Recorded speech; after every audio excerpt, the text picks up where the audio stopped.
Greetings of the day, everyone. Today, I, Arpit Sharma, the Vice President of Finance and Investment Cell. And I, Ananya Goel, the Treasurer of Finance Investment Cell, feel immense pleasure in welcoming you all to today's speaker session.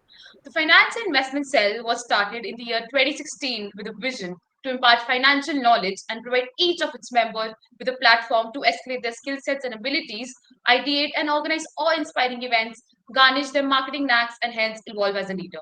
We strive to produce an efficacious platform of opportunities to ignite the fire of creativity among those who have an appetite for brilliance. Today, we are proud to claim that this vision was carried out by the Cell when it conducted its very first Young Learners Finance Fellowship program to educate the young minds of our country. Our fellowship program was welcomed by the youth so generously that in its very first edition itself, we received more than 1,300 registrations. The fellowship saw participants from different parts of the country and esteemed institutions such as IIT Bombay, IIT Kharagpur, IIM Bangalore, etc. The hunger for knowledge and the potential to learn united all of our young minds from all over India, and we shortlisted 50 of them to be here with us in this beautiful 4-day journey. Without further ado, please join me in giving a warm and enthusiastic welcome to our constant source of motivation, someone who's always been there with us and guided us to achieve greater heights, our convener, Ms. Balbir Kaur ma'am. Over to you, ma'am.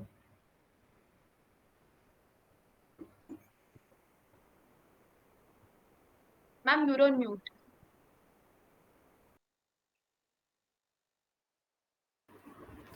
Okay. On behalf of Finance and Investment Cell, I, Balbir Kaur, extend a very warm welcome to our esteemed guest, Mr. Ankur Bhatnagar, Vice President at the Goldman Sachs. I welcome my dear students and all the participants for today's speaker session on the valuable insights from the financial industry. Respected Mr. Ankur Bhatnagar, your presence in today's event has added to its beauty and provides us an insurance for the success of the event. In this 4 days event, our students put an effort to provide valuable information, knowledge on the different topics of finance and the stock market, including taxation, loans, and insurance, to a diverse group ranging from 11th and 12th grade and to the undergraduate students. And I hope this fellowship has provided an enriching experience to all the participants during last 3 years. I congratulate the entire team of Finance and Investment Cell for organizing this 4 days event. I hope all the hours of dedication and the devotion bears fruit today. From the bottom of my heart, I wish success of this event. Thank you. Over to you, Arpit. Thank you so much, ma'am. We'd also like to give a special mention to our co-convener, Ms. Seema Joshi, ma'am. Support from teachers like Balbir ma'am and our co-convener Seema ma'am makes us believe that any vision can turn into reality. You just need the right people and right mentors along with you. We'd also like to welcome our respected faculty members, Aishwarya ma'am, Leena ma'am, Uma ma'am, and all the other faculty members present with us today. You've played a crucial role in the cell's growth. Thank you, teachers. We're grateful to have you all by our side. Now, please join me in giving a warm and enthusiastic welcome to the President of Finance and Investment Cell, Kyodimal College, Ms. Priyanshi Gupta. Well, thank you so much, Ananya. And I would excuse my throat. I'm a little sick, but nevertheless. So I've always taught my team to take one step at a time, and it feels so good that after so many these small steps, we are here at the last step of this beautiful journey. Thank you, Mr. Ankur Bhatnagar, sir, for gracing our program with your presence, and I'm sure your insights will add as fuels to our pathways. A special thanks Okay. to our convener, Mrs. Balbir ma'am, our co-convener, Dr. Seema Joshi ma'am, and our teacher members, Mrs. Uma Sharma ma'am, Mrs. Leena ma'am, and Mrs. Aishwarya ma'am, for turning our vision into reality, as Arpit just mentioned. So, this program was designed to be a challenging and a transformative experience that I believe we have achieved that, and even much more than that. Today, we have delved into the intricacies of the financial analysis, investment strategies, risk management, and much more. You all have honed your skills and expanded your knowledge and journey, equipping yourselves with the tools necessary to thrive into the dynamic world of finance. But beyond the technical skills, This fellowship has fostered a sense of community and collaboration amongst us. So you must have worked together, supported one another, and forged bonds that I hope will endure long after this program concludes.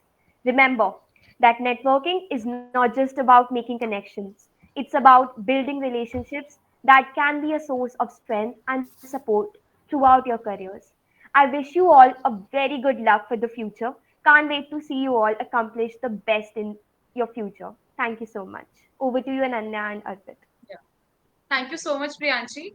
So today we have the privilege of hosting a remarkable individual who has achieved great success and recognition in their field. Our speaker for the day is Mr. Ankur Bhatnagar, who is the Vice President of Goldman Sachs. Sir's illustrious career spans over 19 years and encompasses diverse domains such as retail banking, e-commerce, insurance, financial services, and telecom. Truly distinguishes him. His achievements, including Six Sigma Green Belt certification and a proven track record in spearheading transformative projects, make him an ideal candidate to inspire and enlighten our audience. We welcome you, sir. Arpit, over to you. Yeah. I encourage the audience to make the most of this opportunity by actively participating. Feel free to ask questions, engage in discussions, and share your thoughts in the chat or the Q&A section throughout the session. We'll have a dedicated Q&A session as well towards the end, where you can ask your burning questions directly to our speaker. So without any further ado, ladies and gentlemen, please join me in giving a warm virtual welcome to the one and only Mr. Ankur Bhatnagar. Over to you, sir. We are excited to hear from you. Thanks, everyone. I think thanks for the grand welcome from all of you. I wanted to congratulate all of you, this investment finance and investment cell of Crodimal College. I think they are doing a great job. What we have currently is all the knowledge available, right, through internet, through different means, and of everything is available. What is not available is experience sharing, and I'm glad that you have been able to organize a session like this where I can share my experience of last around 19 plus years, and try and ensure that you guys don't make mistakes which I made, and I can set you up for everything that you need to build up a great career. Finance is definitely one big area, and before I go there, I also wanted to thank Balvi ma'am and Seema Joshi ma'am for giving this opportunity to me. And I think all the faculty members and all the organizers, I think really a great initiative, which I think all colleges and all education institutions should do to ensure that we start learning right from the beginning, right from the time when we are just around towards the end of our schooling, right? So I think that's a great time when you can learn faster. Around 20 years back, we didn't had all these forums, and I think if we had those kind of forums, I think it would have helped us as well. But I think we have learned the hard way. But I'm sure I'll try and share whatever I can. I'm sure you guys are having a lot of insights into the finance world from the last 3 days. So I will break the ice in the beginning, and I will start with something more more familiar, more grounded. I will start with one of our alumni of Crodimal College, Mr. Amitabh Bachchan, right? So I wanted to talk about top three strengths that he has shown in his career, to ensure that he has such a illustrious career till now. He's 82 plus already, and he'll be 83 in 10 days from now, 11th of October. He has been ideal for us, and I always look up to him because I've seen him in his good and bad times from the very beginning, right? And so we used to look up to him. Now, three things what he has done in his career. He may be from films, but the Bollywood, but I think these three qualities will always ensure that you are on right track, whichever career path you take. I can tell you that much. These three qualities are communication. If you see, he's really, really good in terms of English, Hindi, whatever he speaks. He's fluid in his communication. He's able to put across his views very candidly and very clearly to the participants. We see him in KBC. Most of the students are from 11th and 12th and undergrads. So I'm sure they've seen most of him in KBC only, but not before, not much of him before. But yeah, whatever you see currently is his communication. He's really good in communication. So that's number one. For any career success, you need to be really, really very good in your communication skills, which is one of the major part of your career cycle. The second is hard work, right? There is no substitute for that. He's 82. He doesn't need to work. If you see at his financial stability currently, he doesn't need to work, but he still works very hard every day. He ensures that he tries to live his dreams till now. He's not yet done, right? He still wants to, he's eager to do new things, and that makes him another formidable figure for us, so that we can look up to him and we can learn a lot from him. And third is the most important, which is resilience, which most of you who are in the 11th 12th group may not know, but he has seen a lot of ups and downs in his life. And he had a near death experience in 82. I don't know how many of you are aware of that. He went through bankruptcy in 2000. If you go through his life, you will see a lot of struggles that he has done, and then he went down, but then again he rose up because of his determination, grit to do things and do well for his family and for himself. So these are three things, I think, because if you even start working at age of 22 or 24, you will still have around 36 to 38 years to work. So can you believe that long term cycle? It's a very, very long cycle. If you want to really make a career out of it, you want to work up to 60 plus minimum, at least, right? For all of us, it's important. So all of these things will always help us. Knowledge will be definitely a very good tool to support us, but if we have these life skills as well, I think this will really help. Now, just because now we have given a great example, I wanted to slightly now divert to the financial world. If I have to talk about my last 18 19 years, I've been associated with Indian banking, retail banking, core Indian banking. Then I've also been able to work for Australian banks and then US banks for sure. So I've been able to see the sphere of global banking overall.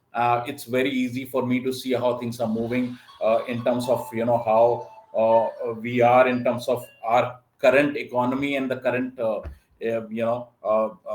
situation. I feel that in terms of uh, Australian and Indian banking, they have a similarity that both are governed by the Reserve Bank.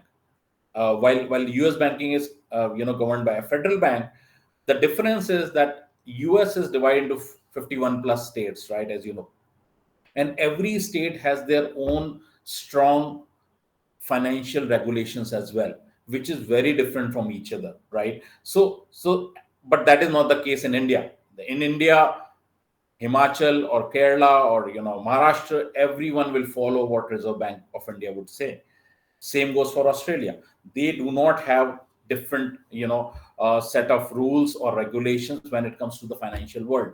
But US is very, very unique, flexible, but at the same time more vulnerable to financial crisis because of nuances across the state that they have. So that's where while you get the flexibility to do things, you get added advantage for veterans, or you have different rules for bankruptcy in US for different states. It makes it more complex and more vulnerable, as I earlier said, or gullible to financial frauds and financial breakdowns in the system itself, right? So that's where we continue to see why US has the maximum impact on the economy whenever the downslide happens. 2008 we have seen what happened, right? And we had a lot of fear when we moved into 2022, and then we are still reeling into it. 2023 we still continue to see a lot of back and forth when it comes to US banking. Banks are not very keen to expand too much. They are slowly taking baby steps. They're not investing a lot currently. But fortunately for us in India, back in India or in Australia, I think things are still much more stable.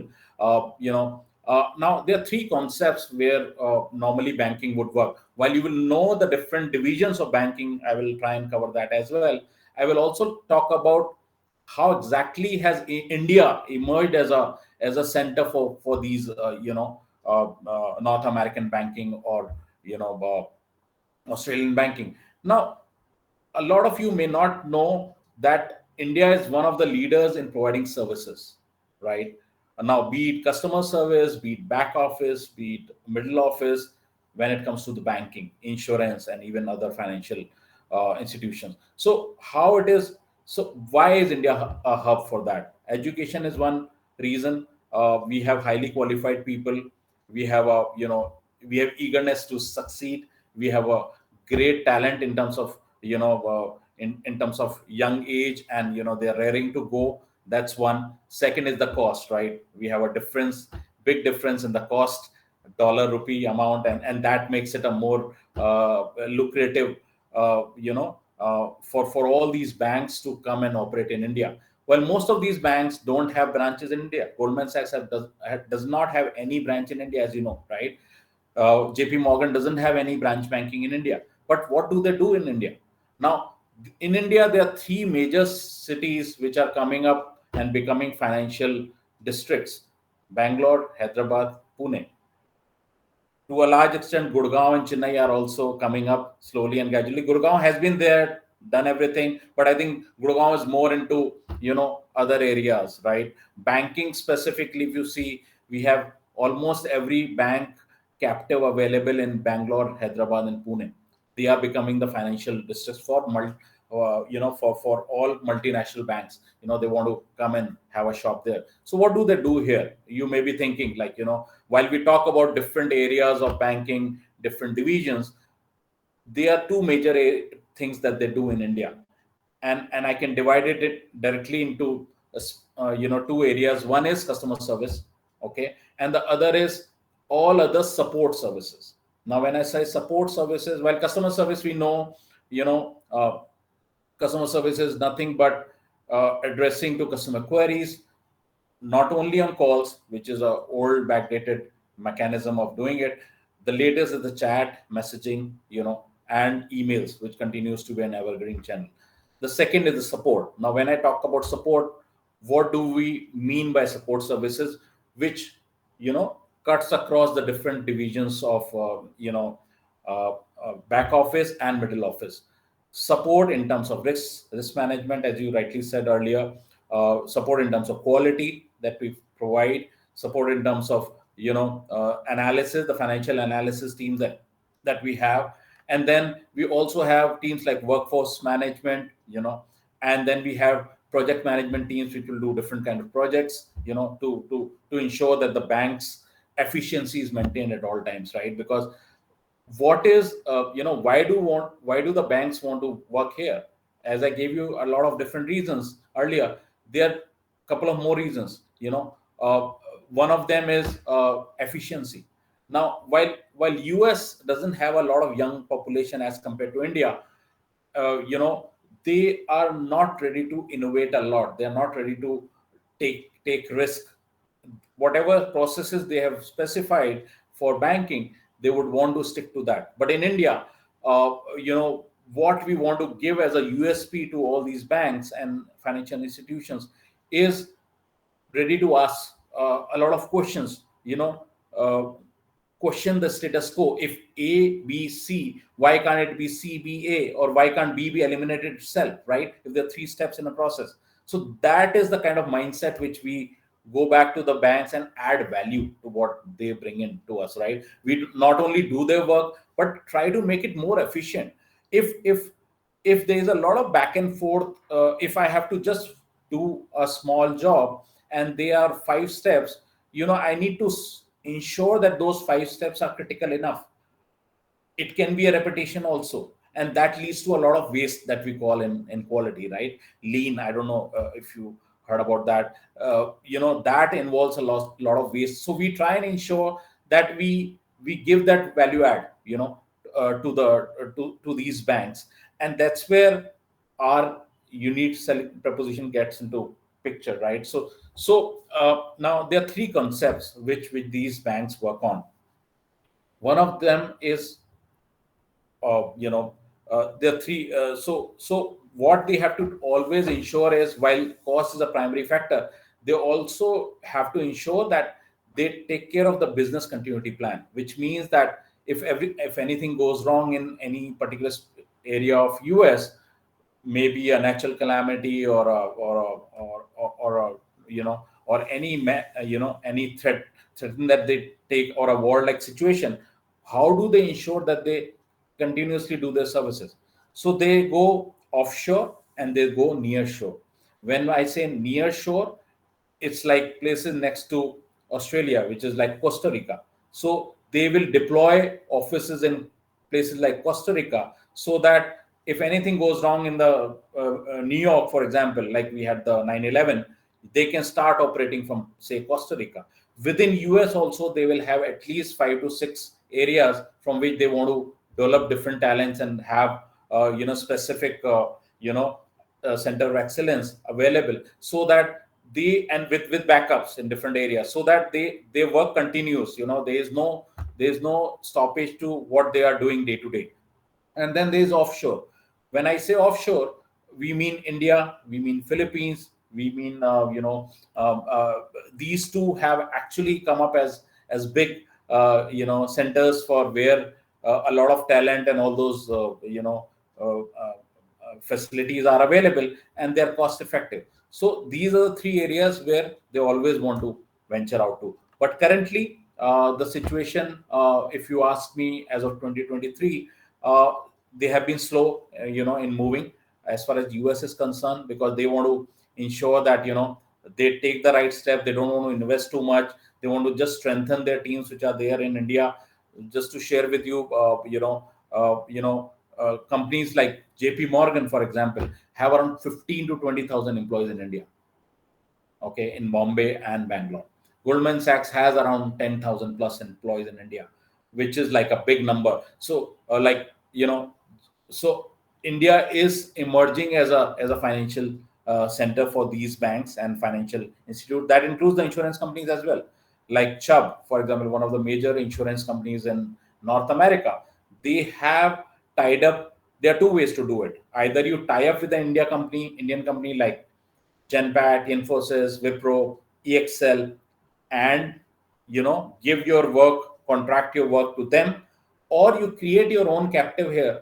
You create your own office here. You have your own employees available here, and then you do it. So what happens is, when you contract it, again, you have to really ensure that you have people who are really monitoring what is happening here, right? Because companies like Genpact would get paid for what they do, but again, you need to ensure that you maintain the similar standard as you are maintaining in US. And then you also want to get value for your money in terms of different projects, different efficiency plans, different strategies, to ensure that we continue to grow from here. Whatever work was happening, the turnaround time, for example, was 12 hours. Always these companies would want it to reduce it to maybe 12 hours, right? Lesser time, right? If a process was getting completed in 72 hours, they would want to ensure that everything is every step is taken care of, and it is efficient in such a manner that there's no value loss that we are getting out of it, which means that we are not hand holding things without any specific reason, or we are not asking for too many approvals. For example, if for example, if I have to just get a credit of $50, I don't want to take 3 approvals for that. Even 1 approval should be good enough. As the dollar amount increases, if I want to credit to a customer's account, we can increase the number of approvals, right? So that's how it works. So coming back to what exactly we should do now at this time, maybe for all the students who are here in 11th, 12th, how exactly can they build their career in banking, I think, or finance? Yeah, so that's a very interesting one. There are a lot of things that so I will try and tell you from a financial world standpoint, and then again from a career standpoint, what you should do. So building connect. I know it's all said and done, but this is the best time for all of you, students in 11th and 12th. Start connecting. create your profiles on LinkedIn. This is the time, right? Start adding people whom you look up to. Start, and just to share with you, I get so many requests from students, and they just want to do a session, a one-on-one session. They keep on requesting for that. Can you do a session with me, and help me as to how I make a career? So I mean, I'm really happy to see how things have changed over the last 10 to 15 years, and students are really, really eager not only to enhance skills but also build up connect, which is really important, and which will continue to be the backbone of your career throughout. Because you may earn a lot of knowledge, but if you don't build connect, if you don't know how to do client or stakeholder management, if you are not able to communicate properly, if you are not people friendly or people centric, I think that those every company looks up to that, because that's a part of their culture, right? In addition to that, they're also looking at you taking a lot of initiatives. Don't be afraid to take initiatives. I know, some of us may be hesitant to do that, and we feel, okay, we have landed a job. Do we need to do something extra? We've already done it in our colleges or schools, but do we need to do it? The answer is yes, very much, because leaders will always appreciate employees or teammates who are taking a lot of initiatives, right? Who are thinking not only out of the box but beyond the box. Why do we need this actually? Who are questioning the status quo at all times. In our Indian culture, we are told not to ask a lot of questions, to elders, but that's a myth.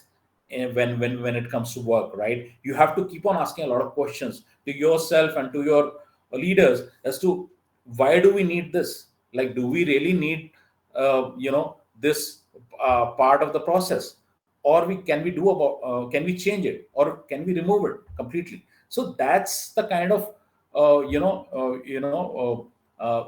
employees that leaders will always look up to. They will move further and faster in their careers, right? Because I think if you take initiatives, if you're ready to take some risks, if you have ready to go back to your leaders and say, okay, I've done a mistake, but how do I rectify it now, and how do I ensure that other people don't make this mistake going forward? That's the kind of people, employees which leaders are looking at currently.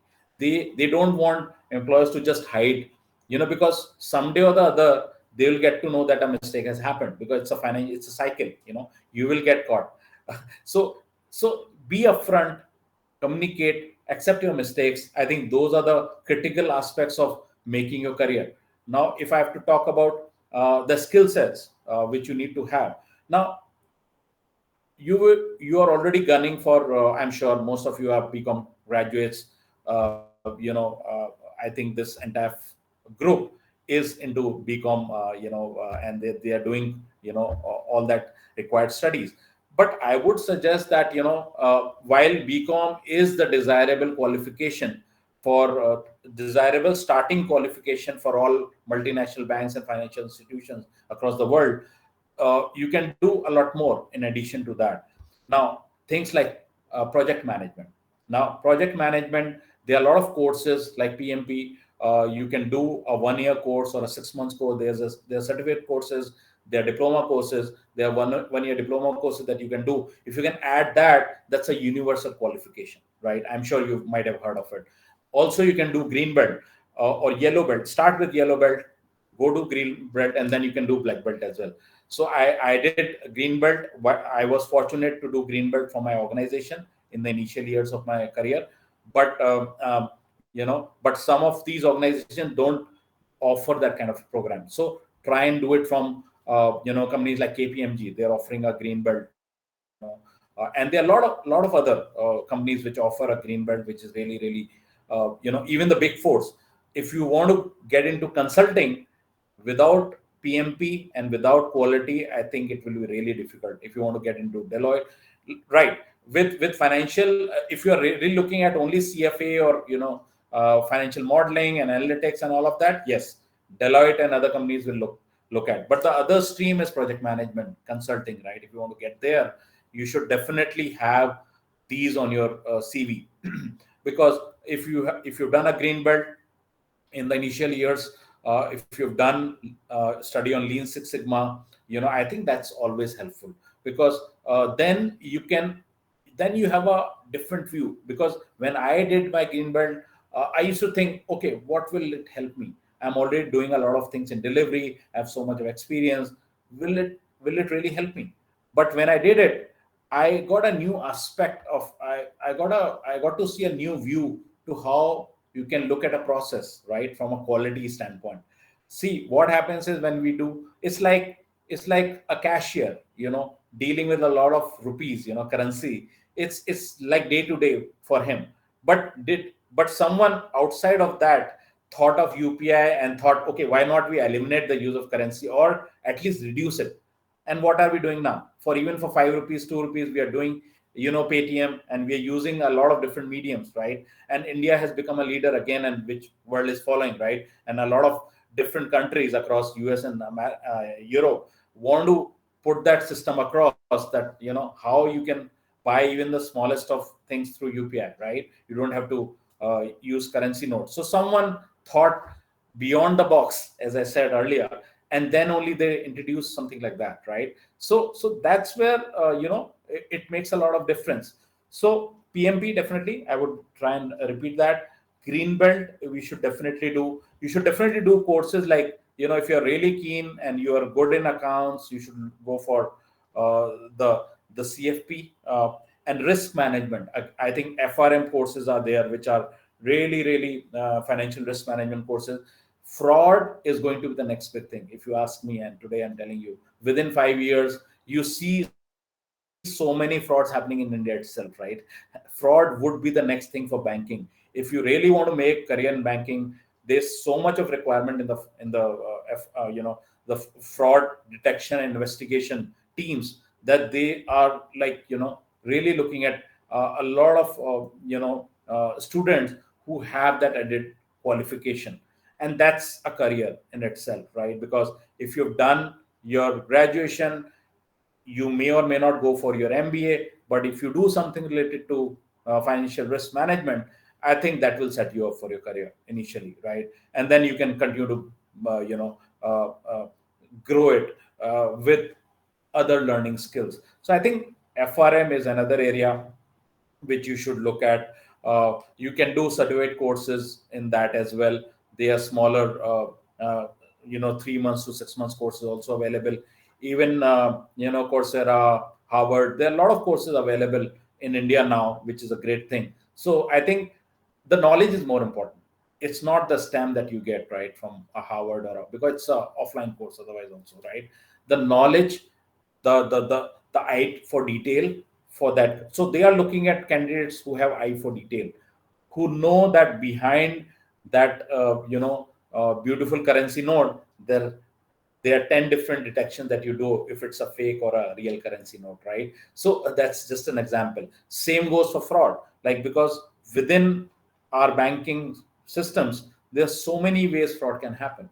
And believe me, not only India, even US and Europe are grappling with this kind of issue, that they are not able to reduce these frauds, and that leads to billions of dollars of losses for these banks. So all of these banks are looking to set up a lot of even not only banks, corporates like Amazon, just to share, Uber, they are also looking at a lot of individuals students who can really detect how a fraud can happen in the system and ensure that they can save money for these companies. So if it's like a way of earning for them, because you are saving that amount of money being lost through the frauds, right? So that's another area where I think you should look at. If you're really good with accounting, and you should definitely go for CFA, the Indian version or the US version. And I think that's a great career in itself. I know it's one of the toughest to crack, but I think that's the most rewarding career. You can really, even if you are really keen, even corporate lawyers are in a lot of requirement currently by these banks, because these banks while they don't want them to be present in in the court to fight cases, they want them to give a lot of advice on so many cases that happen, right? Because currently it's an open economy, right? And in US, as you know, even customers would sue the bank for even for no reason sometimes, right? So they need a battery of lawyers to safeguard their interest, and most of them are developing teams in India itself, right? Because so that they can just look at few documents, give their advice, give it to the lawyers, and hand it over to do the basic background work, hand it over to the team in US, and then they can fight for those banks, right? So that's another area which is, I think, booming. If you're really keen on something after BCom, you can also pursue that as well as a career. MBA definitely continues to be a great option, but believe me, MBA, if you're not doing from a great institute, it will be equivalent to your BCom in the job market. I'm giving you the harsh truth, because we look at CVs all the time and we see, okay, we have an MBA and we have a BCom. We will invite both, and people who are good and who have those earlier qualities which I've been talking about in the last few minutes, 30 minutes, you will see if you have those qualities, if you can communicate well, if you can express yourself, if you are really ready to uh, uh, uh, really perform from your side, I think you will be selected. A person who's doing BCom would be selected rather than an MBA who's like who may or may not be um, uh, having those qualities, right? So, and if you're doing an MBA from a great college, I think yes, you should definitely go for it, and it will give you a bigger opportunity. You will have a bigger slice of companies coming in the campus, and you will have definitely a lot of options. If I have to also, also one more thing which I've seen in the current scenario is that students are really not very keen to join Indian banks. I've seen that, right? But that should not be the case. I'll tell you why. If you see my career graph, I started from Indian banks and then I moved into, Australian US banking. Indian banking sets you in terms of, the foundation. The foundation. If you do it for maybe a couple of years in the beginning, I think that's great because you learn a lot. Indian companies are hard taskmasters, as we know, like ICICI Bank, HDFC Bank, all of these Axis Bank. But they will set you up for your career, and it's a myth that you can't move from a Indian bank to a maybe a Deloitte or a JP Morgan or a Goldman Sachs. That's a myth. US banks are always or multinational banks are always looking at banking experience from Indian companies because they know that they would have learned the basics before they come to us. So don't think that oh, I'm joining an Indian bank, it will not pay me well. Yes, that is correct, but the kind of learning that you will get, I think that will set you up for your career in the long term. Initially, I think you should not be focused on a lot of package or money. If I know it's hard to digest, but that's a fact of life. You should be more focused on what can I learn, what is the brand, right?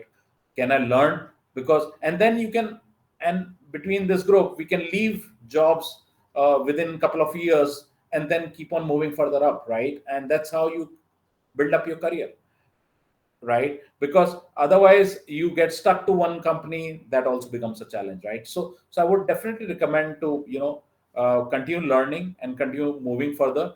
And then definitely if so what I'm trying to say is, if you don't get a great option to work with Goldman Sachs, which is not easy to crack again, even it took me a long time to crack Goldman Sachs, right? I did not start with Goldman Sachs. If you see, I've just been with Goldman Sachs for around 3.5 years.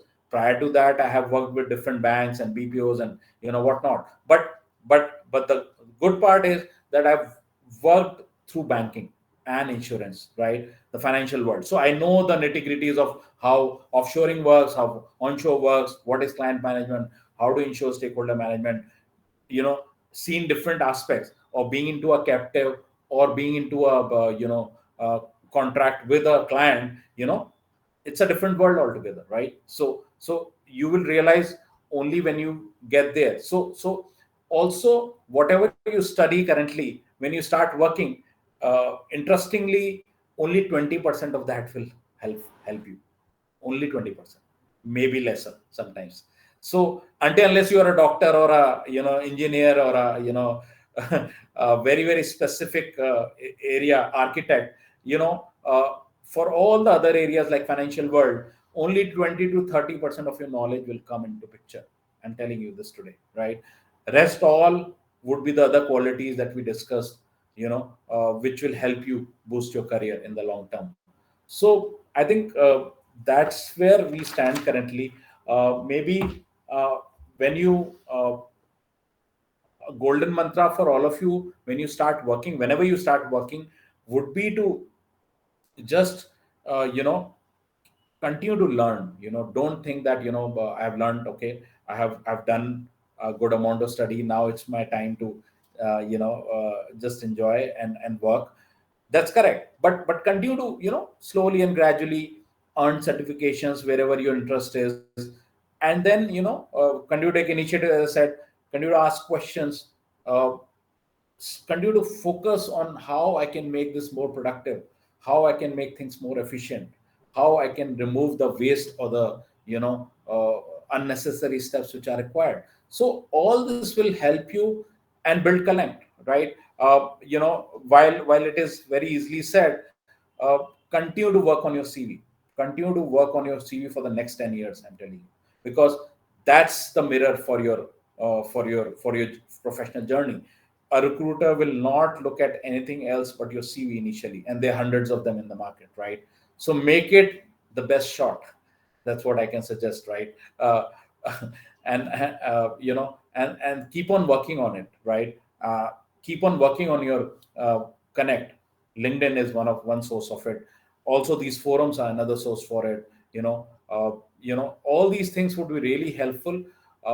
And once you grow in the system, try and be associated with forums with like-minded professionals, or professionals who are in the same field.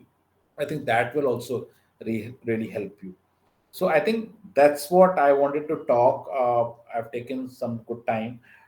We can open it up for any questions or any specific things that you want to ask, and I will try my best to answer. Not really a long time, sir, because hearing you was something we all were really excited about, and it was truly worth it, because you started off by mentioning our alumni, Mr. Amitabh Bachchan, and it just actually made us just hung up to our screens, and we really couldn't actually divert our attention from there. So thank you so much for this session, sir. It was really enlightening for all of us, I would say. Ananya, over to you. Yeah. So, as Arpit said, thank you so much, sir. Your words today have not only informed us but also inspired us. You've given us so much to think about and what exactly we should go about it. So, and your perspective will undoubtedly influence our future endeavors. Thank you for gracing us with your presence today. We are truly inspired by your profound insights. I guess, sir, if you want, the floor is open for questions. So, if sir, you'll be able to take up any question like any student has. Absolutely, I'll try my best to answer. All right, so all Yeah, right. sure, So, sir. all right. So, participants, you guys are allowed to have any questions from sir. Of course, you can put them down in the chat box, and if possible, you can unmute yourself as well. I can see one hand raised. So, over to you, Ashia, for the question. Thank you. First of all, I would like to thank you and express my gratitude for taking time out for us and enlightening us with all of your industry insights, which are very necessary when we're talking about the financial world. Secondly, I have this question. Like you said, that JP Morgan and Goldman are based in US, right? They don't have banks here. So most of the funding that they are getting to run their offices in India is from US only. So like a lot of people were predicting a recession would happen, and even the development rate of US is going down. It is becoming very less as compared to other countries. So do you think that a predicted recession would impact the um, working of these offices in India, or do you think it would be a positive impact in a sense that they would expand more in India? I think in the long term, it would be a positive impact, as I said, because see what happens to a business house when they go through recession. what do they want to do? They want to do more in by spending less, right? So they can't hold on to the expansion plans for a very long time, as you know. They want to be in that competition. It's a rat race, as you know. Corporates would continue to, what if JP Morgan does X, Goldman Sachs wants to do Y, right? And they want to continue with that flow. They don't want to be behind each, and how can they make it more effective?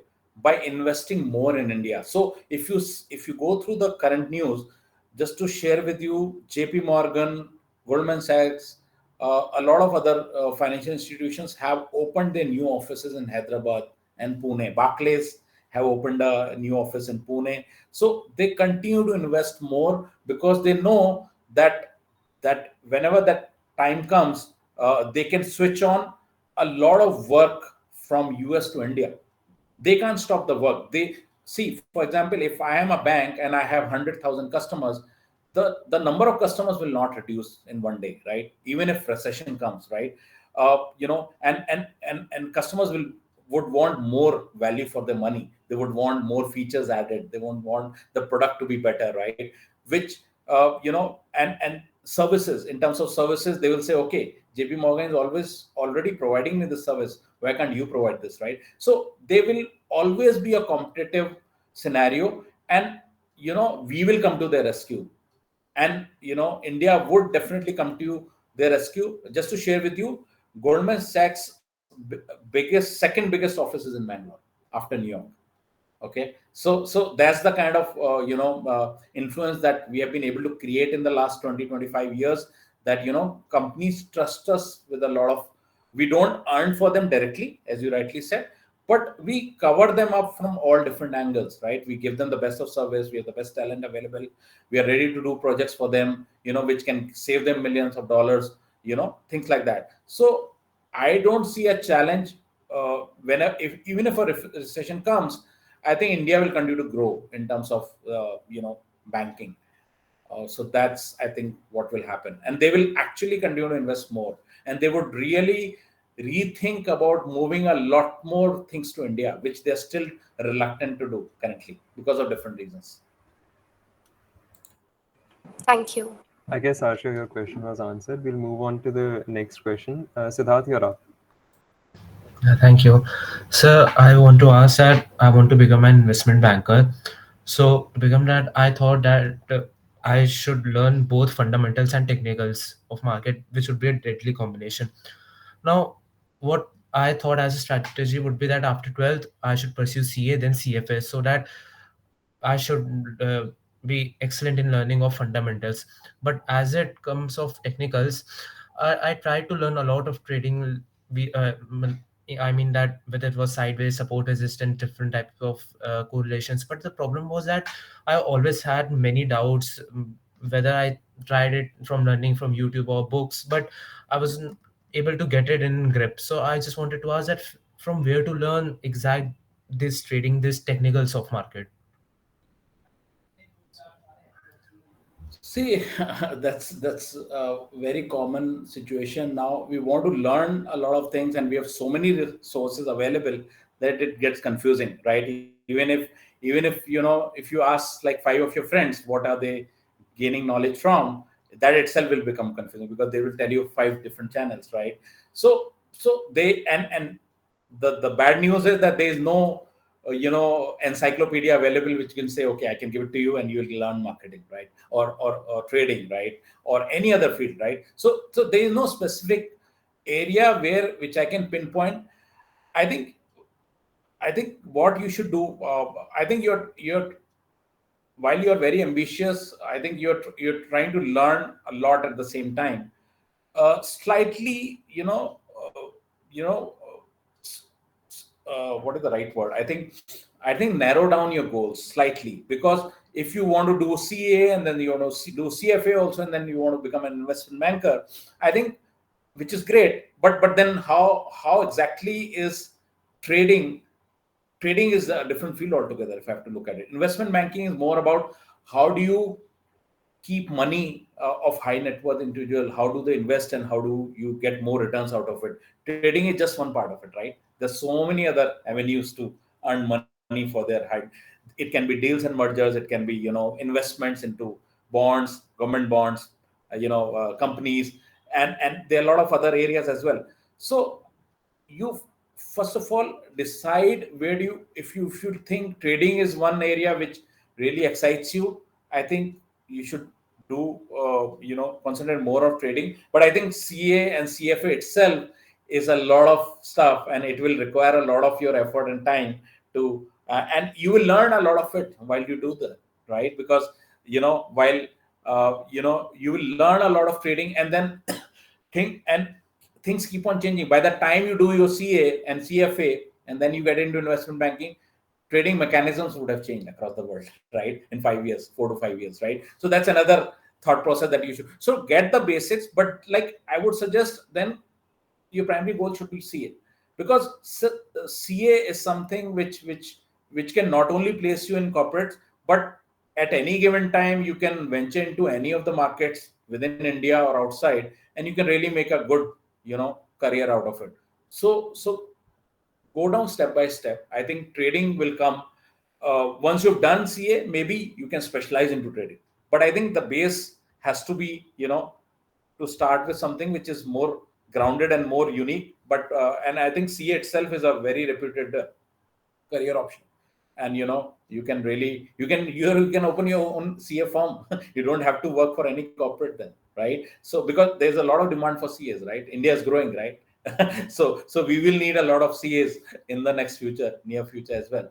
So while you can understand the basics of trading currently, how it works, I don't have a specific book which I can tell you which can really make you learn trading in one shot. But I think take baby steps, and I think that should be the right step. And then you should while you start working as a CA, I think you can continue to do courses on trading, and it will help you that way. That's how I'm thinking. Okay, thank you. All right. Thank you so much, everyone. We do have some more questions lined to us, not just from the participants, but from the team as well. But due to the time constraint, we'll have to actually cut this short. The questions the participants have can actually be directed towards the organizing team. We'll make sure that these queries are answered as well. Okay. So, sir, we're really sorry about cutting short the Q&A session, but No considering problem at all. the At any time time you can write to me on LinkedIn, and constraint, we'll have to. Before ending today's session and hence the fellowship group. Thank you, sir. Great to know, sir. Before ending today's session and hence the fellowship program, I'd like to welcome our research and editorial heads, Kashish and Bhavya, the masterminds behind it all. Starting something from the very beginning and taking it to the level of execution isn't something that can be done easily. So over to you, Kashish and Bhavya, to present a vote of thanks to everyone on behalf of FIC KMC. Thank you, Advait. So, good afternoon, everyone present here. First and foremost, we would like to express a heartfelt gratitude to Mr. Ankur Bhatnagar, sir, for graciously accepting our invitation to be the speaker for this session. We also extend a sincere thanks to Balbir ma'am and Seema ma'am for taking time out of their busy schedules to join us today. It's indeed an honor to have all of you with us here. We would also like to express a special thank you to the core team of FIC who supported us in bringing this vision to life and stood by our side at every moment. Now, let's discuss the inception of this idea. It all began when we were preparing the plan of action for the FIC session, and we strongly felt that the fellowship initiative was essential, as nobody has taken this such an endeavor in Kirodimal ever. From merely harboring the ambitious ideas about concept to finally concluding the fellowship on the 4th day, this journey would not have been possible without the unwavering support of all the FIC members. So thank you. Over to Bhavya. So, thank you, Kashish. Our sincere appreciation extends to all the members of research and editorial department and other departments also who put in tremendous effort to ensure that the fellowship becomes a huge success. Whether it was technical support, speaker session, hosting, or any other role, your invaluable contribution played a pivotal role in the fellowship's success. We would like to express our heartfelt gratitude to all the professors, Seema ma'am, Balbir ma'am, Aishwarya ma'am, Uma ma'am, and Reena ma'am, who generously dedicated their time to participate in this session, making it even more special.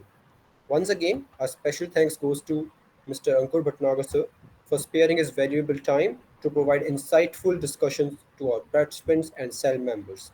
We genuinely hope to have opportunity to host another session with you in the future, sir. Thank you for being the part of the session. Lastly, our heartfelt thanks to all the participants who contributed to making this fellowship a resounding success. Their enthusiastic response was truly remarkable, and we hope we met and exceeded your expectations. We want to inform you that the results and certificates will be announced shortly within the next week, so please stay updated on our official social media pages. In closing, we consider the fellowship a significant achievement and look forward to continuing such impactful initiatives in the future. Our goal is to elevate the finance and investment landscape at our college to even greater heights. Thank you all for your unwavering support and dedication. Thank you so much, adding heads. Shobit, I'd like to mention that, of course, not just you, rather each of you have our queries, but we'll be directing it via the organizing team, and you can do so too. We'll make sure that Sir actually gets a question and uh, can actually deliver his insights to us. So, of course, no question would go unanswered. Moreover, as Sir mentioned, you can connect with him on LinkedIn as well to get a more personalized answer to your question. Thank you. Yeah. Arpit, I So, think we can share Sir's LinkedIn profile in the group itself after sure this thing. session. Bhavya, can you please do that? Sure, I will. Apart from this, uh, coming to an end, Perfect. it actually makes I me think feel a lot overwhelmed. Uh, yes, sir. Please.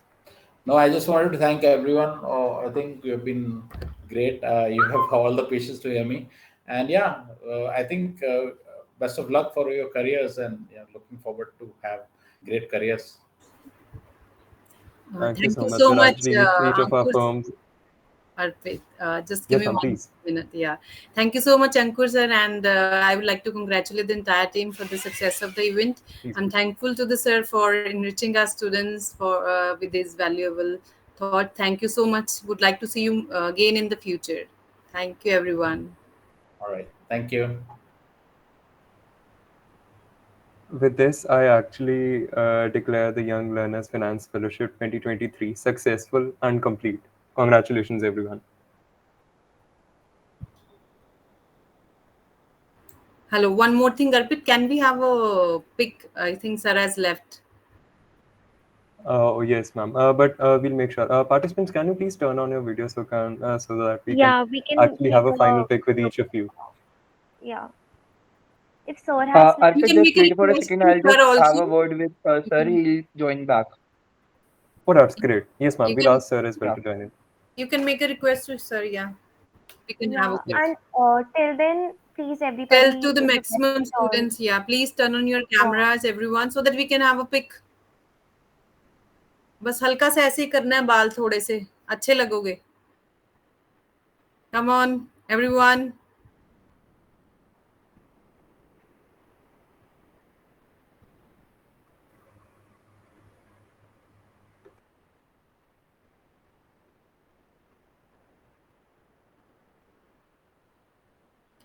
Team members को बोलो. At least team members, they can switch on the camera. Hanju, ma'am, everyone has switched on their cameras, even the team members.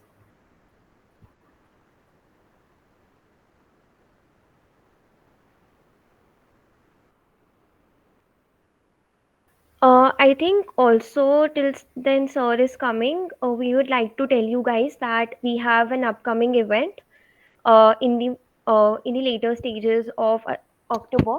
That is Adimulya, and like we'll be sharing the details once things get finalized. So we would love to see you all participating in that as well. It will be a financial fest that we organize annually. So yeah, we'll share the details in the group itself. Yeah.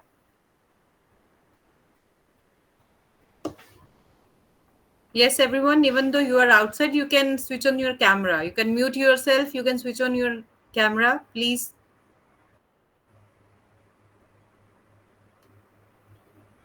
Bhavya, please confirm once Sir joins in. Sure, sure.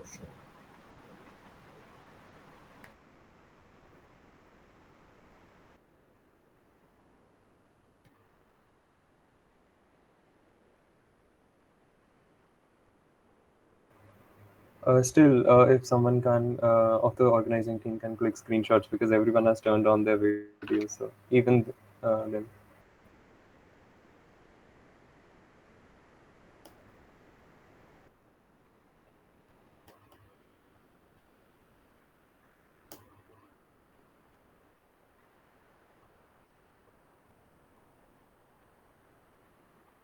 Sir is here amongst us too. So the organizing team, can you please take the screenshots? Thank you so much, sir, for rejoining. No problem. It will just take a minute or two.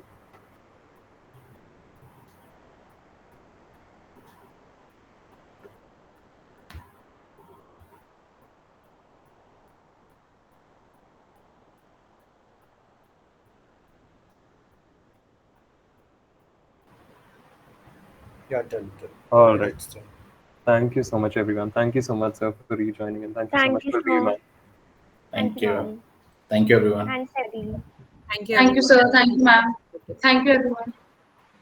I'd actually request the organizing team to stay back. All the participants are requested to, they can feel free to leave the meet. Thank you so much, everyone. It's been great hosting you.